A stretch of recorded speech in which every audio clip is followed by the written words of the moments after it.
The clock struck midnight, its chimes slicing through the silence of Eleanor's creaking house. At 91, she hadn't expected to feel her heart race again. Not like this, not with a trembling hand clutching a tiny, folded note she'd just pried from the back of her late husband's pocket watch. The words scrawled in Henry's unsteady hand read, "Find her, Ellie. She's waiting." Eleanor sat frozen at her kitchen table, the dim glow of a single lamp casting shadows across her wrinkled hands. The watch, a tarnished silver relic Henry had carried every day of their 67-year marriage, lay open before her. She'd only meant to clean it, to polish away the years of dust since his death a decade ago. But the hidden compartment, revealed by a slipped spring, had changed everything. Who was she? And why, after all these years, was this note surfacing now? Her mind spiraled back to 1948, when she and Henry were newlyweds in a small Ohio town. They'd been inseparable, their love a quiet rebellion against the post-war world's chaos. Henry, a mechanic with dreams bigger than his paycheck, had always carried that watch, a gift from his father. He'd check it obsessively, as if time itself held secrets he couldn't share. Eleanor had never questioned it. Love, she thought, was trusting the silences as much as the words. But now, those silences felt heavy, pregnant with truths she'd never sought. She unfolded the note again, her fingers brushing the creases. The paper was brittle, yellowed, but the ink was stark, urgent. Find her. The words clawed at her. Henry had been gone since 2015, his death a slow fade from dementia that stole his stories before his breath. Had he hidden this note in his final lucid days? Or was it older, a secret buried decades ago? Eleanor's chest tightened with a mix of betrayal and longing. She'd lived her life believing she knew him. Now, at 91, she wasn't so sure. The next morning, Eleanor woke with a resolve she hadn't felt in years. Her knees ached, her vision blurred at the edges, but the note had ignited something fierce in her. She shuffled to the attic, where boxes of Henry's things sat untouched. The air was thick with dust, and each step up the narrow stairs felt like a pilgrimage. She found his old toolbox, rusted but intact, and a leather journal she didn't recognize. Its pages were filled with Henry's handwriting sketches of engines, grocery lists, and, tucked between them, a single entry dated 1973. Met Elle. Today. She's not what I expected. Ellie must never know. Eleanor's breath caught. Elle. A name, a clue, a ghost. Who was this woman? A lover? A friend? A debt unpaid? The journal offered no more, but the attic held other relics, faded photographs, a train ticket stub from Chicago to Cleveland, and a small key taped to the back of a frame. The key was engraved with a tiny rose, a detail that stirred a memory. Henry once mentioned a rose garden in Chicago, a place he'd visited before they met. Was this her connection? Eleanor's heart pounded. She wasn't just chasing a name. She was chasing Henry's hidden life. By noon, Eleanor had decided. She would go to Chicago. The idea was absurd. She hadn't traveled in years, her body frail, her savings meager. But the note was a command, a final tether to Henry. She called her grandson, Michael, a kind but busy lawyer in his 40s. "I need your help," she told him, her voice steady despite the tremor in her hands. Michael arrived that evening, his brow furrowed with concern. "Grandma, you're not seriously going to Chicago over a note?" he asked, eyeing the watch skeptically. "It's not just a note," Eleanor snapped, her fire surprising them both. "It's Henry. He left this for me to find. I owe it to him and to myself." Michael sighed, but saw the steel in her eyes. He agreed to drive her, arranging a week off work. As they packed, Eleanor slipped the journal and key into her purse, her mind racing with possibilities. Was she still alive? What did Henry want her to find? The drive to Chicago was long, the highway stretching endlessly through fields and fading towns. Eleanor stared out the window, memories of Henry flooding back, his laugh, his calloused hands, the way he'd hum off-key to Sinatra. But now, those memories were shadowed by doubt. Had he loved another? Hidden a child? The questions gnawed at her, but so did a strange hope. Maybe this journey would reveal not just Henry's secrets, but a piece of herself she'd lost along the way.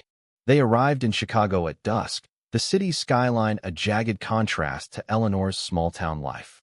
Michael booked a hotel near Lincoln Park, close to the rose garden Henry had once mentioned. That night, Eleanor barely slept, the note's words looping in her mind. She's waiting. She pictured a woman her age, perhaps, or a daughter she'd never known. The uncertainty was maddening, but it fueled her. At 91, she was running out of time to uncover the truth. The next day, they visited the rose garden. It was smaller than Eleanor imagined, its blooms vibrant despite the early autumn chill. She clutched the key, its rose engraving glinting in the sunlight. Michael wandered nearby, giving her space. As Eleanor walked the paths, an older man approached, his face weathered but kind. "You look lost," he said, his voice gentle. "I'm Walter. I tend these gardens." Eleanor hesitated, then showed him the key. "My husband, he left this. I think it's tied to this place." Walter's eyes widened, a flicker of recognition crossing his face. "A rose key," he murmured. "Haven't seen one in years." He led her to a locked greenhouse, its glass fogged with age. "There's a story about this place," he said. "A woman used to come here, years ago. Left something behind. Said it was for someone named Ellie." Eleanor's heart stopped. Ellie. Her name, spoken by a stranger in a city she barely knew.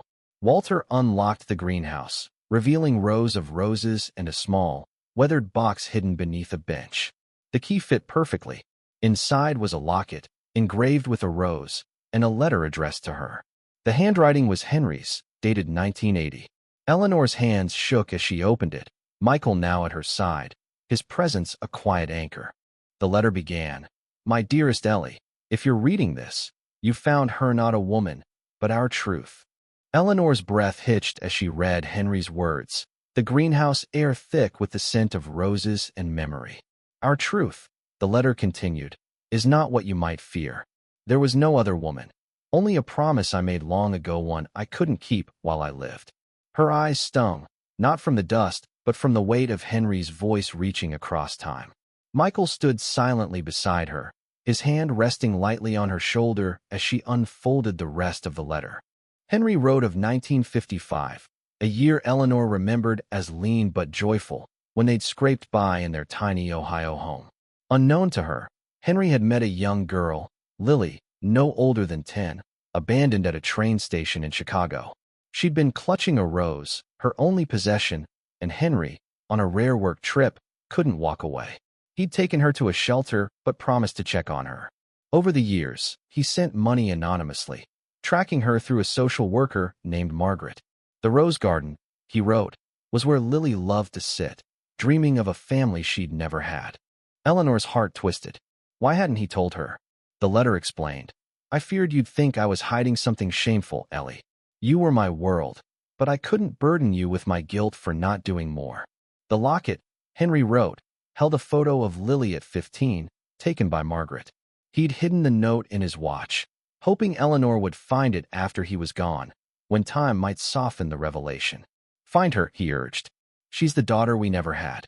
Tears blurred Eleanor's vision. She opened the locket, revealing a faded photo of a girl with bright eyes and a shy smile, a rose tucked in her hair.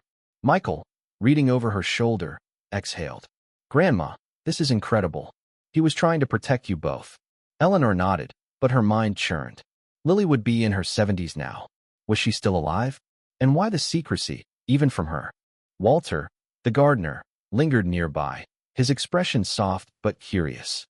"I knew Margaret," he said, breaking the silence. "She passed years ago, but she talked about a girl named Lily. Said she became a teacher, lived in Chicago her whole life." He hesitated, then added, "There's a woman who still visits this garden sometimes. Older now, but she always brings a rose. Could be her."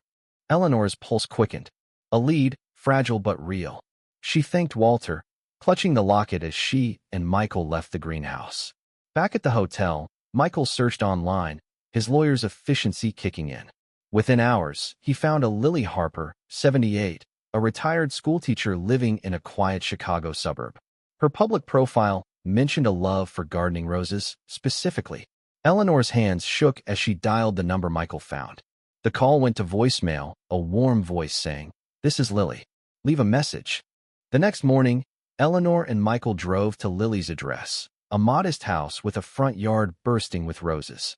Eleanor's heart pounded as she knocked, the locket in her pocket a heavy reminder of Henry's secret. The door opened, revealing a woman with silver hair and those same bright eyes from the locket's photo. Lily's smile faltered as Eleanor introduced herself, holding out the watch and note. "My husband, Henry, he left this for me to find you."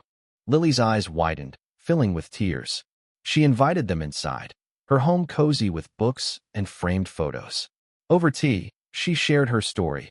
Abandoned at 9, she'd bounced between foster homes until a kind social worker, Margaret, helped her find stability. She'd never known about Henry's support, only that small sums of money arrived when she needed them most. "I thought it was charity," she said, voice breaking. "I never knew someone was watching over me." Eleanor reached for Lily's hand, her own trembling. "Henry wanted me to find you. He thought of you as family." Lily's tears fell freely now, and Eleanor felt a pang of something new, not jealousy, but a fierce wish to have known sooner, to have shared this with Henry. They talked for hours, piecing together fragments of a life Henry had quietly shaped. Lily showed them a photo of herself at 20, standing in the rose garden, unaware of the man who'd changed her life. As evening fell, Lily mentioned a box Margaret had left her, filled with old letters. One, dated 1980, was from Henry, confirming the locket's delivery to the greenhouse. But another letter, unsealed, caught Eleanor's eye. It wasn't from Henry, it was from Margaret, dated 1995, and addressed to both of them. "Why didn't you open it?" Eleanor asked. Lily shrugged, her voice soft. "It felt private, like it wasn't mine to read." With Lily's permission, Eleanor opened it. Margaret's words were a shock. "Henry, Eleanor, I've kept your secret, but Lily deserves to know her father. She's not just a child you help hedge yours." Eleanor's world tilted, the letters slipping from her fingers to the floor. "Lily deserves to know her father." The words burned, each one a shard of a truth she'd never imagined. Lily, wide-eyed, reached for the letter, her hands trembling as much as Eleanor's. Michael broke the silence, his voice gentle but firm. "Grandma, let's read it together. We need to understand." He retrieved the letter, and they sat, 3 generations bound by a secret unraveling in a stranger's living room. Margaret's letter continued. "Henry, you told me in 55 that Lily was your daughter from a brief relationship before Eleanor. You swore me to secrecy, fearing it would break your marriage. But Eleanor deserves the truth, and Lily deserves her family." Eleanor's mind reeled. Henry, her Henry, had a daughter before they met? She searched her memories, his quiet trips to Chicago, his guarded silences, the rose garden he'd mentioned only once. Had he known Lily was his? Or had he only suspected, helping her from afar to ease his conscience? The letter offered no clarity, only Margaret's plea. "Tell them, Henry, before it's too late." Lily's voice broke through Eleanor's haze. "I had no idea. I grew up thinking I was alone." Her eyes, so like the girl in the locket, searched Eleanor's face for anger or rejection. But Eleanor felt no anger, only a deep, aching sorrow for the years lost, for the family they might have been. She reached for Lily's hand again, this time gripping it tightly. "You're not alone anymore," she whispered, her voice cracking. Michael, ever practical, suggested they dig deeper. "There might be more in Margaret's box," he said. Lily nodded, retrieving it from a closet. Inside were more letters, adoption records, and a faded photo of a young woman, Lily's mother, perhaps. One document stood out, a birth certificate from 1945, listing Lily's mother as Clara Harper, father unknown. Eleanor's heart sank. If Henry was Lily's father, why no record? Had Clara hidden it? Or had Henry? The twist came in a small, unsealed envelope tucked at the bottom. Inside was a note from Clara, dated 1955, addressed to Henry. "You'll never know her, but she's yours. I'm leaving Chicago. Don't follow." Eleanor's breath caught. Clara had known Henry, loved him briefly before Eleanor, and chosen to raise Lily alone. Henry's secret wasn't betrayal, it was sacrifice, a choice to protect Eleanor's heart while quietly supporting a child he could never claim. Lily's voice trembled as she read aloud. "He didn't abandon me. He cared." Eleanor nodded, tears streaming down her face. She saw Henry now, not as a man who'd lied, but as one who'd carried an impossible burden. She wished she could tell him she understood, that she'd have loved Lily with him. They spent the day talking, piecing together Clara's story through Margaret's letters. Clara had been a waitress Henry met in 1944, a fleeting romance before he enlisted. When he returned, he'd met Eleanor, and Clara, pregnant, vanished from his life. Henry had only learned of Lily years later, through Margaret, and chose to help silently, fearing Eleanor's pain. "He loved you so much," Lily said softly. "He didn't want to lose you."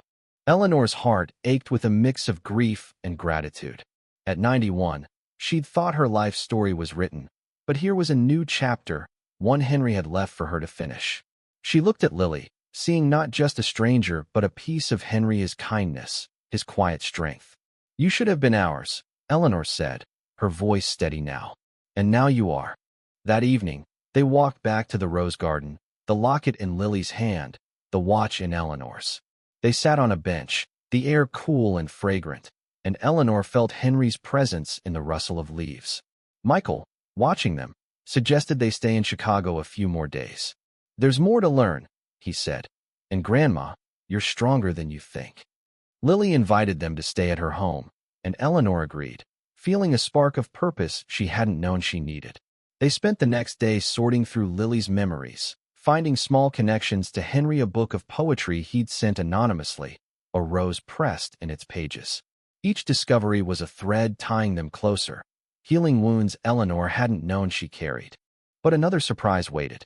Among Lily's photos was one of Margaret, the social worker, standing with a man who wasn't Henry. The caption read, "With Paul, 1973. Eleanor frowned. Paul looked familiar, his face echoing someone from her past. She showed it to Michael, who gasped, "Grandma, that's Paul Grayson, your neighbor from Ohio. He moved to Chicago in the 70s. Paul, their old friend, had known Margaret? Had he been part of Henry's secret, too? Eleanor's mind raced. Paul was still alive, in his 80s, living in a nearby nursing home. Tomorrow, they'd visit him.